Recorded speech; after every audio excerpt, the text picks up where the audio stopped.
नमस्कार दोस्तों, CSCS group में आपका स्वागत है। कंट्रोल सिस्टम के जो क्वेश्चंस आए थे इलेक्ट्रिकल इंजीनियरिंग ऑप्शनल में 2016 में, वो हम यहाँ पर देखेंगे और मैं आपको मैटलैब के रिजल्ट के साथ उसको वेरीफाई करवाऊंगा कि आपके आंसर्स करेक्ट हैं, ये आपको पता चल जाएगा। ठीक है, तो मैटलैब रिजल्ट्स के साथ हम लोग देखते हैं हमारे क्वेश्चंस को। 2016 क्वेश्चन नंबर 1E था, the OLTF of the system is given as this one. Okay, this is the OLTF of the system.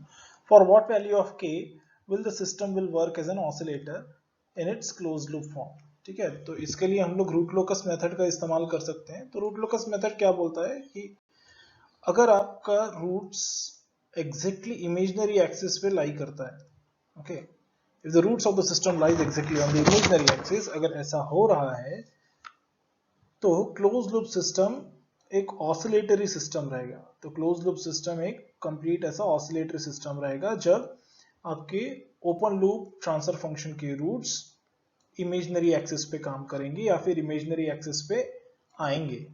ठीक है, तो यही चीज आपको निकालनी है कि k की कौन सी वैल्यू के लिए इसके रूट्स इमेजिनरी एक्सिस पे आएंगे। तो इस पर्टिकुलर पॉइंट पे k की वैल्यू कितनी होगी, या फिर आप उसको उल्टे तरीके से भी बोल सकते हैं कि k की किस वैल्यू के लिए आपके रूट्स यहां पर आएंगे, वो आपको यहाँ पे आइडेंटिफाई करना है। तो इसके लिए हम लोग रूट लोकस मेथड से हमने इसको समझ लिया। ठीक है, रूट लोकस मेथड मतलब किसी भी क्वाड्रेटिक इक्वेशन या फिर एक पॉलिनोमियल के रूट्स को हम लोग यहाँ पर प्लॉट करते हैं with respect to the k। Okay, so यही है रूट लोकस मेथड। कोई भी इक्वेशन आपके पास दिया हुआ है, एक पॉलिनोमियल दिया हुआ है, जिसको आप with respect to the k आप प्लॉट कर रहे हैं कि k अगर 0 टू इनफाइनाइट मूव होगा तो कहाँ उसके रूट्स जाएंगे, उसको रूट लोकस कहा जाता है। तो इसके लिए सबसे बेस्ट तरीका है इस क्वेश्चन के लिए कि आप रूथ हर्विट्ज क्राइटेरिया का इस्तेमाल कीजिए, जो कि मैंने यहाँ पर किया है। मैं आपको यहाँ बताऊंगा कि मैंने रूथ हर्विट्ज क्राइटेरिया कैसे इस्तेमाल किया है। और आप उस एक पर्टिकुलर वैल्यू को आप अगर 0 से इक्वेट करेंगे तो आपको k की वैल्यू आ जाएगी। तो आइए देखते हैं। सो इस इक्वेशन को, इस एनोटेशंस को मैंने हटा लिया यहाँ से। आपके पास इक्वेशन दिया हुआ है gs is equals to k divided by s into s plus 2 into s plus 4 into s square plus 6s plus 25। Okay, ठीक, ये इक्वेशन आपके पास दिया हुआ है। तो Routh Hurwitz criteria is applicable to the characteristic equation of the system. Okay, so characteristic equation of the system is given by 1 plus gh। आइए इसको 1 प्लस gh फॉर्म में ले लेते हैं। g की वैल्यू आपके यहाँ दी हुई है। ठीक, इस इन ब्रैकेट्स को आपने ओपन कर लिया, तो आप ओपन करेंगे तो आपके पास ये इक्वेशन आएगा 1 प्लस दिस कंप्लीट इक्वेशन आप करेंगे तो आपके पास ये इक्वेशन आएगा। Okay, denominator term will get cancelled out, denominator term जो है वो 0 के साथ मल्टीप्लाई होकर कैंसिल हो जाएगी। तो आपका कैरेक्टरिस्टिक इक्वेशन यहाँ पर है। अगर आप इसका रूथ हर्विट्ज स्टेबुलेशन मेथड से सॉल्व करेंगे तो S4 फर्स्ट कॉलम जाएगा, S4, S3, S2, S1 और S0। उसके बाद इनके कोफिशिएंट्स आएंगे। तो S4 का कोफिशिएंट है, S to the power 4 का coefficient 1, S to the power 2 का कोफिशिएंट है 69, so that's what I am writing here, जो मैं यहाँ पे लिख रहा हूँ। और S to the power 0 का कोफिशिएंट आएगा 200 प्लस k। ठीक है, जो कि यहाँ पर आएगा। उसी तरीके से S to the power 3 का कोफिशिएंट आ जाएगा यहाँ, S to the power 1 का कोफिशिएंट आ जाएगा 198 यहाँ। यहाँ पर आपके पास कोई कोफिशिएंट नहीं दिया हुआ है तो आप यहाँ पर 0 लिख सकते हैं। उसके बाद रूथ हर्विट्ज क्राइटेरिया क्या बोलता है कि फिर यहाँ जो नेक्स्ट एंट्री आएगी वो होगी 12 into 69 minus 198 into 1 divided by 12। अगर आप इसको सॉल्व करेंगे तो आपके पास आएगा 52.5। सिमिलरली इस नेक्स्ट एंट्री के लिए आपको करना पड़ेगा 12 इंटू 200 प्लस के माइनस 0 इंटू 1 डिवाइडेड बाई 12। तो आपके पास 200 प्लस के आएगा। ऑब्वियस सी बात है, क्योंकि 0 से मल्टीप्लाई होकर वो टर्म इनवैलिड हो जाएगी या फिर नहीं आएगी, और 12 से आप दोबारा से डिवाइड करेंगे तो 200 प्लस के ही आएगा। सिमिलरली आप इस s to the power 1 के कोफिशिएंट को निकालने के लिए आप फिर से क्रॉस मल्टीप्लिकेशन करेंगे। 52.5 into 198, 200 plus k into 12 divided by 52.5। Okay, तो यहाँ पर मैंने पूरा लिख दिया इस टर्म को, और उसके बाद की टर्म आएगी 200 प्लस k। जब आपके पास कोई टर्म ना हो तो आप वहां पर 0 लिख सकते हैं, इस तरफ right hand side of the first column. अब इस पर्टिकुलर टर्म को मैं 0 से इक्वेट करूंगा, s to the power 1 के टर्म को मैं 0 से इक्वेट करूंगा। s to the power 1 के टर्म को अगर हम 0 से इक्वेट करेंगे तो क्या होगा, ये वाला जो कोफिशिएंट है वो 0 हो जाएगा। और रूथ हर्विट्ज टेबल क्या कहता है कि अगर फर्स्ट कॉलम, जो ये वाला कॉलम है, अगर उसका एक एलिमेंट, कोई भी एक एलिमेंट 0 होता है तो वो रूट्स को इमेजिनरी एक्सिस पे है ये दर्शाता है, ठीक है, ऐसा दिखाता है कि रूट्स आपके इमेजिनरी एक्सिस पे लाई। तो यहाँ पर आपका अननोन फैक्टर k है ऑब्वियसली, तो k के लिए सॉल्व करना है हमको। तो k की एक पर्टिकुलर वैल्यू पे ये पूरी टर्म 0 हो जाएगी, इसका मतलब रूट्स आपकी इमेजिनरी एक्सिस पे आ जाएंगे। तो वही चीज हम लोग यहाँ पर आइडेंटिफाई कर रहे हैं, इसको हमने 0 से इक्वेट कर दिया। तो 12k is 10395 minus 2400, so k comes out to be 666.25, ठीक है। इस k की वैल्यू के लिए क्लोज लूप सिस्टम के जो पोल्स हैं वो आएंगे आपके इमेजिनरी एक्सिस पे यहाँ पे, और जिस वजह से आपका जो सिस्टम है वो एक ऑसिलेटरी सिस्टम के जैसा बिहेव करेगा। तो इसके लिए मैंने क्या किया, k की इस पर्टिकुलर वैल्यू के लिए मैंने रूट लोकस प्लॉट किया है यहाँ पे, और उसके बाद मैंने उसका स्टेप फंक्शन से रिस्पॉन्स लिया हुआ है। आइए देखते हैं कैसा दिखता है वो। तो अगर मैं इस GSHS को अगर मैं प्लॉट करूंगा रूट लोकस के थ्रू, तो आप देख सकते हैं यहाँ पर ये जो पर्टिकुलर पॉइंट्स है ये दोनों जिसको मैंने एनसर्कल किया हुआ है, यहाँ पर आपके इमेजिनरी एक्सिस के ऊपर ये हुई आपकी इमेजिनरी एक्सिस, यहाँ पे आपके वो दोनों पोल्स लाई कर रहे हैं, और किस गेन के लिए 660, ठीक है, हमने जो आइडेंटिफाई किया था 66.5 था, ये इसलिए क्योंकि यहाँ पर जो पोल है वो एग्जैक्टली 0 प्लस 4.5 जे पे नहीं आए हैं। यहाँ पर आप देख सकते हैं छोटा सा एरर है, माइनस 0.010 के ऊपर आया है, क्योंकि मैटलैब के जो ग्रिड का स्टेप साइज था वो यहाँ पर पर्टिकुलरली मैच नहीं हुआ, इसलिए आप इसको नहीं देख पाए यहाँ पे। अगर अदरवाइज आप एक काम कर सकते हैं, आप एक छोटा सा कोड लिख सकते हैं, 2 लाइन के ऊपर आपको यहाँ पर कोड नहीं आएगा मैटलैब पे, और आप एग्जैक्टली उस पॉइंट को लोकेट कर सकते हैं, ठीक है। तो ये ऑब्वियसली 666 के आसपास कहीं जाके सेटल होगा। तो इस पॉइंट पे आपके रूट्स जो हैं वो इमेजिनरी एक्सिस पे लाई करेंगे, जिस वजह से उसका रिस्पॉन्स जो है सिस्टम का वो एक ऑसिलेटरी रिस्पॉन्स होगा, ठीक है। तो मैंने यहाँ पर एक स्टेप इनपुट प्रोवाइड किया उस सिस्टम को, और उसका रिस्पॉन्स आपको नेक्स्ट स्लाइड में दिखाऊंगा। तो ये है उसका रिस्पॉन्स, आप देख सकते हैं कंप्लीट ऑसिलेटरी मूवमेंट है यहाँ पे, ठीक है। एक साइनोसॉइडल फंक्शन आपका पूरा कंप्लीट साइनोसॉइडल चल रहा है। तो ये है step response of that system for k is equals to 666, okay, for k is equals to 666 you will find the step response of the system is complete oscillatory, ठीक है। तो यही क्वेश्चन आपका था। आइए चलते हैं नेक्स्ट क्वेश्चन की तरफ। नेक्स्ट क्वेश्चन है 2016 का क्वेश्चन नंबर 2A। आपके पास एक ब्लॉक डायग्राम दिया हुआ है जिसमें सबसे पहले आपको निकालना है characteristic equation of the system, ठीक है। उसके बाद आपको निकालना है calculate the damping factor and undamped natural frequency for k equal to 10। Part 3 है what should be the value of k for critical damping. Part 4 है for k is equal to 10 find the expression of ct and obtain time at which first overshoot occurs, also calculate peak overshoot magnitude, ठीक है। थोड़ा सा लंबा question है तो step by step में देखते हैं इसको। यहाँ पर मैंने एनोटेशन हटा लिए ताकि हमको आसानी से पढ़ते बने यहाँ पे। तो ये आपके पास ब्लॉक डायग्राम दिया हुआ है, आप देख सकते हैं 2 फीडबैक लूप है यहाँ पे। एक फर्स्ट जो इनर फीडबैक लूप है उसका फीडबैक गेन है 0.25s, और जो आउटर फीडबैक है वो उसका गेन है 1, ओके। सो यूनिटी फीडबैक है। तो हम लोग यहाँ पर सॉल्व कर लेंगे g/1 + gh, एक स्टैंडर्ड फॉर्म होता है आपका फीडबैक लूप को सॉल्व करने के लिए। तो जब आपका इनर फीडबैक आप सॉल्व करेंगे तो ये बन जाएगा g और ये बन जाएगा h, ठीक है। तो g/1 + gh अगर आप सॉल्व करेंगे तो यहाँ पर ये आता है, ठीक। इसके बाद जब आप आउटर लूप के लिए सॉल्व करेंगे, आउटर फीडबैक के लिए सॉल्व करेंगे, तो ये हो जाएगा एक g और उसके लिए h हो जाएगा 1, ठीक। तो यहाँ पर मैंने वो इक्वेशन लिखा हुआ है। तो ये आ गया आपका C/R रेशियो। इसको अगर आप सॉल्व करेंगे तो ये इक्वेशन आएगा विच इज कॉल्ड एज, जिसको बोलते हैं ट्रांसफर फंक्शन या फिर C/R रेशियो। और ट्रांसफर फंक्शन का जो डिनोमिनेटर होता है उसको कहा जाता है कैरेक्टरिस्टिक इक्वेशन, ठीक है, क्योंकि ये फॉर्मेट में आता है 1 + gh। सो 1 + gh इज 0, इसका मतलब वो होता है आपका कैरेक्टरिस्टिक इक्वेशन, ठीक है। आप देख सकते हैं ट्रांसफर फंक्शन का जो फॉर्मेट है उसमें डिनोमिनेटर पे भी 1 + gh आया। अगर मैं इसको इक्वेट कर दूंगा 0 से इस डिनोमिनेटर को, तो मैं कहूंगा उसे कैरेक्टरिस्टिक इक्वेशन। तो यहाँ पर अपना कैरेक्टरिस्टिक इक्वेशन यहाँ पर आ गया फॉर k। यहाँ पर आपको उसी को प्लॉट करने के लिए, सॉरी आइडेंटिफाई करने के लिए कहा गया है। नेक्स्ट स्टेप में चलते हैं। नेक्स्ट पार्ट है calculate its damping factor and undamped natural frequency for k is equals to 10, ठीक है, तो इसी इक्वेशन से हम शुरू करेंगे। मैंने नेक्स्ट स्लाइड पे यही इक्वेशन लिखा हुआ है,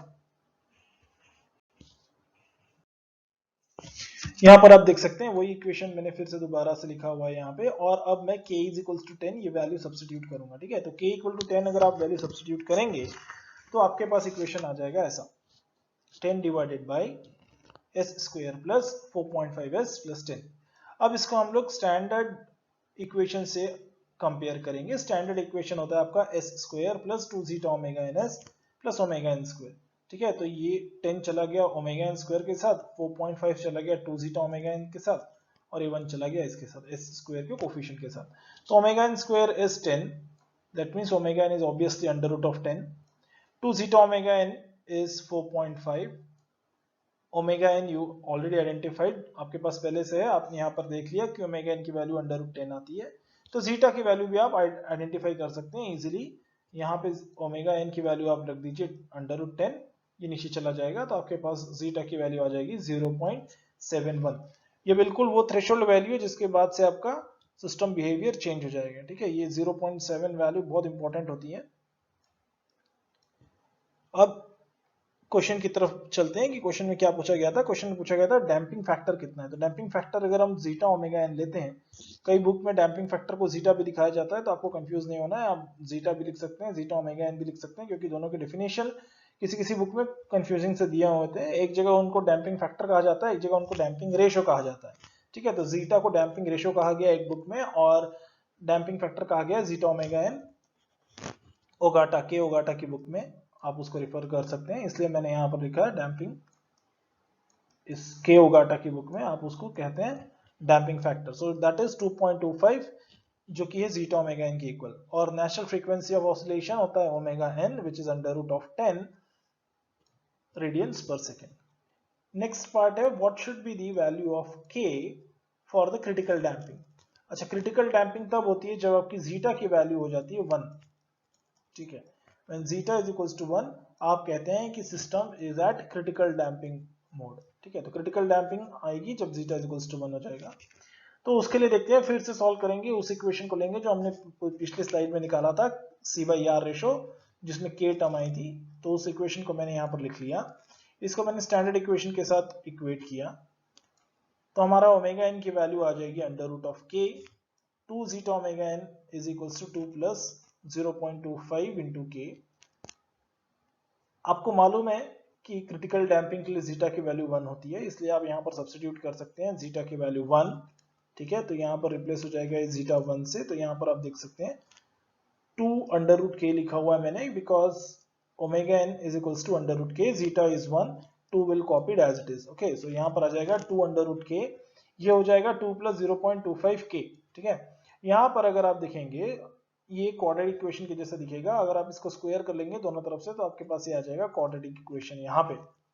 ठीक, अब क्वाड्रेटिक इक्वेशन आने के बाद आपके पास k की 2 वैल्यू आएंगी, इन दोनों वैल्यूज के लिए आपका सिस्टम क्रिटिकल डैम्पिंग शो करेगा। आइए उसको देखते हैं मैटलैब रिजल्ट्स के साथ।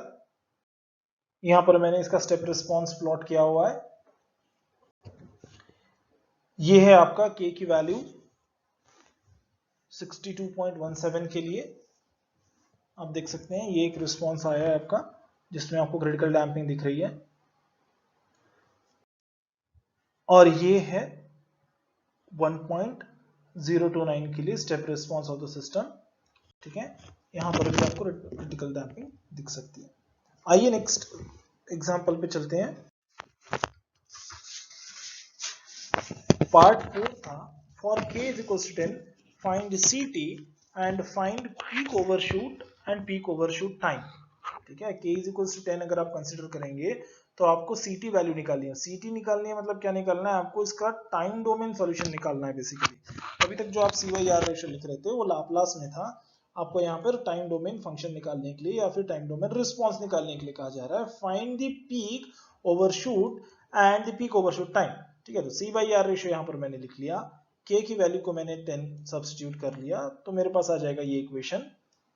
और स्टेप रिस्पॉन्स कहा गया है तो RS की वैल्यू है 1/s, CS मैंने लिख लिया 1/s multiplied with the transfer function ये ठीक है, जनरल एक्सप्रेशन का इस्तेमाल किया हुआ है मैंने। आप यहाँ पर एक और तरीका इस्तेमाल कर सकते हैं कि आप इसको पार्शियल फ्रैक्शन में ब्रेक कर सकते हैं। ठीक है, इसको पार्शियल फ्रैक्शन में ब्रेक कर लिया, पार्शियल फ्रैक्शन में ब्रेक करने के बाद इनवर्स लाप्लास अगर आप ले लेंगे तो आपके पास सॉल्यूशन आ जाएगा। मैंने जो तरीका इस्तेमाल किया है वो इसलिए किया है क्योंकि जनरली जब आप क्लासरूम स्टडी करते हैं या फिर इस ट्रांजिएंट रिस्पॉन्स और सेकेंड ऑर्डर सिस्टम ये वाला टॉपिक जब आप देखते हैं तो जनरली आपको ये सारे टर्म्स याद हो जाती हैं।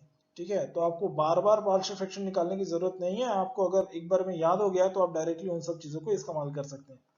तो मैंने जनरल एक्सप्रेशन के साथ इसको इक्वेट किया तो 2 जीटा ओमेगा एन आ जाएगा 4.5, omega n is under root 10, zeta is 0.71 और ओमेगा डी की वैल्यू होती है omega n under root 1 minus zeta square, जो कि आएगी यहाँ पे 2.22। ठीक है, तो इस जनरलाइज एक्सप्रेशन का सॉल्यूशन यहाँ पर निकालेंगे हम लोग। CS को हम लोग पार्शियल फ्रैक्शन में इस तरीके से लिख सकते हैं। ठीक है, आप इसको ध्यान से देखेंगे। अगर आपको इन सब इक्वेशंस में कोई भी प्रॉब्लम होगा, अगर आपको ये समझ में नहीं आया होगा तो प्लीज आप मुझे कमेंट बॉक्स में लिखिए।